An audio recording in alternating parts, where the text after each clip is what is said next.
نار اللہ الموقدہ۔ یہ ایک آیت ہے پورے قرآن میں جس میں اللہ نے آگ کی نسبت اپنی ذات کی طرف کی کہ نار اللہ، وہ اللہ کی آگ ہے۔ ایک ہی ہماری آگ ہے، یہ بھی بظاہر تو اللہ کی ہے، لیکن ویسے اس دنیا کی جو آگ جسے ہم جلاتے ہیں، ایک وہ آگ ہے جسے اللہ نے کہا نار اللہ، وہ اللہ کی آگ ہے، الموقدہ، جو بھڑکائی ہوئی ہے۔ اللہ نے جسے بھڑکایا ہے اس کی کیفیت کیا ہے؟ سیدنا ابو ہریرہ رضی اللہ تعالیٰ عنہ بیان کرتے ہیں، صحیح بخاری، صحیح مسلم، جامع ترمذی، سنن ابن ماجہ، مسند احمد بن حنبل، سنن دارمی کے اندر یہ حدیث مبارکہ موجود ہے کہ محبوب خدا نے ارشاد فرمایا جو تمہاری آگ ہے نا، یہ جہنم کی آگ کا 70واں حصہ ہے۔ 70 حصے کرے نا تو یہ آگ 70واں حصہ ہے۔ اور کہا گیا کہ یا رسول اللہ یہ آگ بھی کافی تھی، ہم تو اس کو برداشت نہیں کر سکتے، اس کو برداشت کرنا ہمارے بس کی بات ہی نہیں ہے، یہ آگ بھی کافی تھی۔ آپ نے فرمایا جہنم کی آگ تمہاری آگ پر 69 درجے زیادہ ہے۔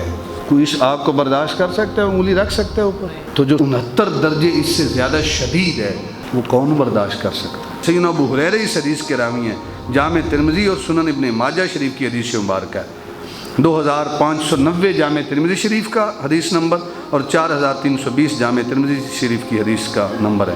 سیدنا ابو ہریرہ رضی اللہ تعالیٰ عنہ ارشاد فرماتے ہیں کہ وہ کیا ہے؟ نار اللہ الموقدہ، اللہ کی آگ۔ کہیں قرآن کی اور آیت میں نہیں ہے اللہ کی آگ، صرف اس ایک مقام پہ ہے اللہ کی آگ، نار اللہ الموقدہ، جسے بھڑکایا گیا ہے۔ وہ کیسی آگ ہے؟ فرمایا کہ 1000 سال تک، کتنا؟ 1000 سال تک دوزخ کی آگ کو بھڑکایا گیا۔ 1 سال نہیں، 2 سال نہیں، ہماری تو زندگی 60-70 سال، 1000 سال تک بھڑکایا گیا۔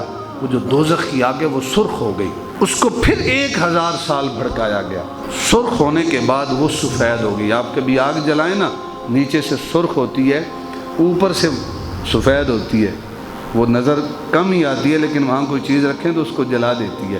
وہ جو سفید حصہ ہوتا ہے وہ سرخ سے زیادہ شدید ہوتا ہے۔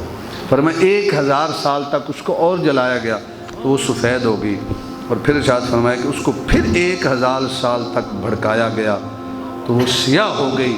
فرمایا اب جو جہنم کی آگ ہے وہ سیاہ اندھیرے کی مانند ہے۔ 1000 سال بھڑکایا گیا وہ سرخ ہوگی، پھر 1000 سال بھڑکایا گیا وہ سفید ہوگی، پھر 1000 سال بھڑکایا گیا تو وہ سیاہ ہو گئی۔ آج اگر انسان بھائی بھائی کا حق کھا رہا ہے تو اس آگ کو انسان بھولا ہوا ہے۔ اگر وہ ذہنوں میں رہے، وہ گمان میں رہے، انسان کو یاد رہے، انسان کو اپنی موت یاد رہے، تو کوئی کسی کا حق نہ کھائے، کوئی کسی کے حق پہ ڈاکہ نہ ڈالے۔